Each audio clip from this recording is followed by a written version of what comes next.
যুগ পরিবর্তনের সঙ্গে সঙ্গে যতই সিনেমা পাড়ার বদল ঘটুক না কেন, বাঙালির চিরন্তন নায়ক কিন্তু একজনই থাকবেন এবং একজনই রয়েছেন, তিনি উত্তম কুমার। চোখের একটা চাহনি, মুখের উজ্জ্বল হাসিতে যিনি দখল করে রেখেছিলেন অসংখ্য মানুষের মন, বয়স নির্বিশেষেই।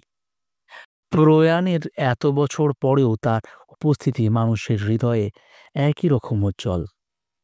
স্বর্ণযুগে উত্তম ছিলেন সর্বে সর্বা, তার চাহিদা ছিল আকাশ ছোঁয়া। নিজের ছবিতে উত্তম কুমারকে দিয়ে সাইন করানোর জন্য লাইন পড়ত পরিচালক প্রযোজকদের।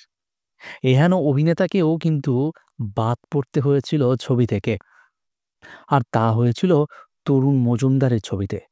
কিন্তু কেন? খোলসা করেই বলি পুরো কথাটা। সে সময় পলাতক ছবিটি তৈরির জন্য চিত্রনাট্য ভেবে রেখেছিলেন তরুণ মজুমদার। নায়ক কাকে করবেন তা নিয়ে ভাবনার মাঝেই একজন তাকে খোঁজ দেন অনুপ কুমারের, যিনি তখন মূলত কমেডি চরিত্রেই অভিনয় করতেন। পলাতকের জন্য অনুপকেই আদর্শ মনে হয়েছিল তরুণ মজুমদারের। এরপর ছবির প্রযোজনার জন্য সে সময়কার ছায়াবাণী প্রযোজনা সংস্থার কর্ণধার ডেকে পাঠান পরিচালককে।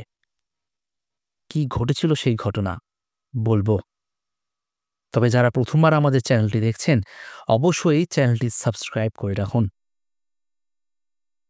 তরুণ মজুমদার যখন ওই সংস্থার অফিসে পৌঁছান, দেখেন উত্তম কুমার আগে থেকেই বসে রয়েছেন সেখানে।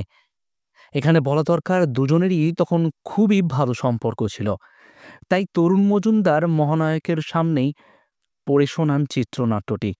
উত্তম কুমার প্রশংসা করে সেদিনের মতো বিদায় নেন। আসল ঘটনা শুরু হয় এরপর থেকেই।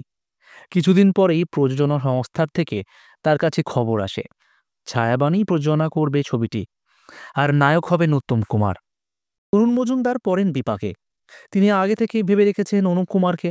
শেষমেশ পরিচালক দ্বারস্থ হন মহানায়কের। তাকে সবটা বুঝিয়ে বলেন তরুণ মজুমদার। কথা শেষে পরিচালকের কাঁধে হাত রেখে উত্তম কুমার বলেছিলেন তিনি নিজেই সবটা বুঝিয়ে বলবেন। পরবর্তীতে মুক্তি পেয়েছিল পলাতক। মুখ্য চরিত্রে ছিলেন অনুপ কুমার।